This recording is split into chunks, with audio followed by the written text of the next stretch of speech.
ஓம் ஸ்ரீ பிரித்யங்கரா தேவியே போற்றி போற்றி. நல்லதே நினைப்போம், நல்லதே நடக்கும். சக்தி பிரித்யங்கரா குழந்தைகளுக்கு இந்த தாயின் ஆசீர்வாதம் என்றுமே முழுமையாக கிடைக்கட்டும். அன்பு பிள்ளையே, உன் தாயானவள் நான் சொன்ன உடனே நீ இந்த மலரை தொட்டு உள்ளே என் வாக்கினை கேட்க வந்து விட்டாய். என் குழந்தையின் மனதில் இந்த தாயானவளின் மீது எத்தனை நம்பிக்கை இருக்கின்றது என்பதை நான் உணர்ந்து கொண்டு விட்டேன். என் குழந்தையே, நீ இந்த தாயை நம்பியதோடு மட்டுமல்லாமல் உன்னுடைய வாழ்க்கையில் நீ நினைத்தது போல அமைய வேண்டும் என்பதில் மிகுந்த பயத்தோடும் கொண்டிருக்கின்றாய் என்பதையும் நான் புரிந்து கொண்டேன். என் குழந்தையே, நீ நினைத்த வாழ்க்கை துணையை உன் வாழ்க்கையில் கிடைக்க இந்த தாயானவள் உனக்கு ஒரு ரகசியத்தை சொல்லித் தருவதற்காக வந்திருக்கின்றேன். என் குழந்தையே, ரகசியம் என்பது நீ அந்த வாழ்க்கை துணையை அடைய வேண்டுமானால் நீ என்ன செய்ய வேண்டும், எப்படி நடந்து கொள்ள வேண்டும் என்பதுதான். என் தங்கமே, நான் சொல்கின்ற வழியில் நீ செல்வாய், ஆனால் நிச்சயமாக நீ நினைத்த வாழ்க்கை துணையை அடைந்து விடுவாய். என் தங்கமே, வாழ்க்கை துணை என்பது இன்றோடு முடிந்து போகக்கூடிய விஷயம் கிடையாது. நீ யாரை உன் வாழ்க்கை துணையாக தேர்ந்தெடுத்து இருக்கின்றாயோ அவர்கள் உன்னோடு பயணிப்பவர்கள். யார் உன்னை விட்டு சென்றாலும் அவர் ஒருபோதும் உன்னை விட்டு விலக மாட்டார்கள். என் தங்கமே, காலம் முடியும் வரை உன்னோடு உன் வாழ்க்கையில் சரிசமமாக இன்ப துன்பங்களை பங்கெடுத்து கொண்டு உன்னோடு பயணிக்க போகின்றவர்கள் உன் வாழ்க்கை துணையானவர். என் தங்கமே, நீ அதனால் அதனை தேர்ந்தெடுப்பதற்கு முன்பாக சற்று கவனமாக நீ தேர்ந்தெடுக்க வேண்டும்.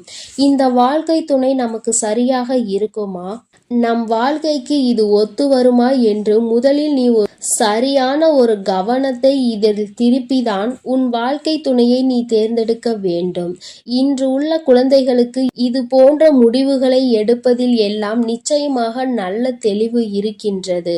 அதனால் நீ எடுக்கின்ற முடிவுகளை தெளிவாக எடுக்க வேண்டும். என் தங்கமே, நீ நினைத்த வாழ்க்கை துணையே உன் வாழ்க்கையில் உனக்கு நிச்சயமாக கிடைக்க உன் தாயானவள் நான் உனக்கு நல்ல ஆசிகளை வழங்கி விடுவேன். ஆனால் என் குழந்தையே, நீ அந்த வாழ்க்கை துணையை அடைவதற்கு நீ செய்ய போகின்ற காரியங்கள் எல்லாம் சில விஷயங்கள் நிச்சயமாக உனக்கு தோல்வியை தான் கொடுக்கும் என்பதையும் மறந்து விடாதே. உன் தாயானவள் உன்னிடம் பொய் சொல்ல விரும்பவில்லை. நிச்சயமாக நீ பல பிரச்சனைகளை தாண்டிதான் உன் வாழ்க்கை துணையை அடைவாய். என் தங்கமே, நீ கஷ்டப்பட்டுதான் இந்த துணையை அடைய போகின்றாய் என்பதை உன் தாயானவள் உனக்கு வெளிப்படையாக சொல்கின்றேன். இத்தனை கஷ்டங்களையும் தாண்டி நீ அந்த துணையை அடைய போகிறாய் என்றால் அதற்கான ரகசியத்தை நான் உனக்கு சொல்கிறேன்.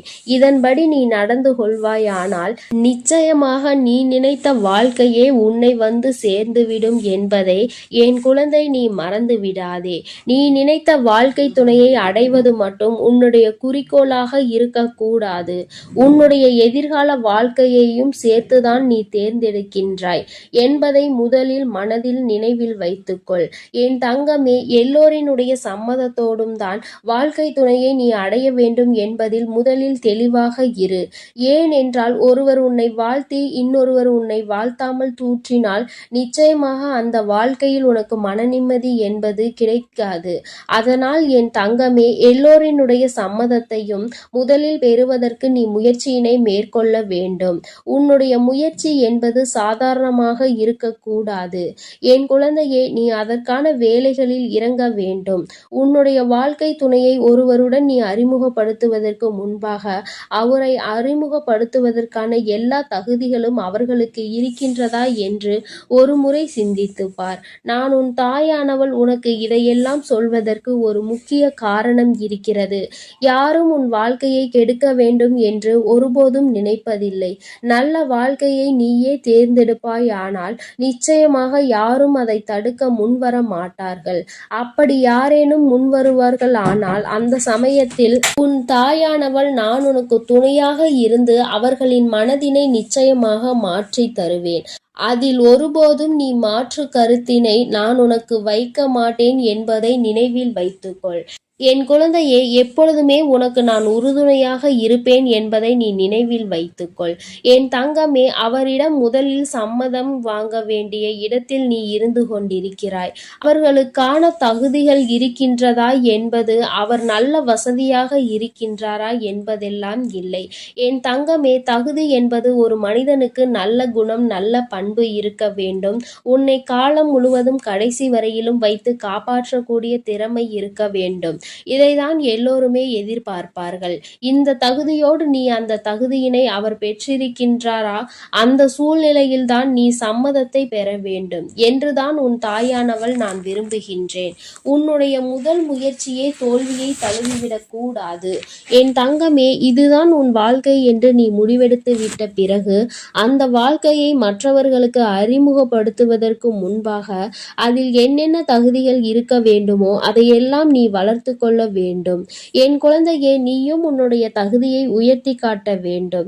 நீ ஒரு வார்த்தை சொன்னால் அதை மற்றவர்கள் இவர் சொன்னால் சரியாகத்தான் இருக்கும் என்று சொல்ல வேண்டும்.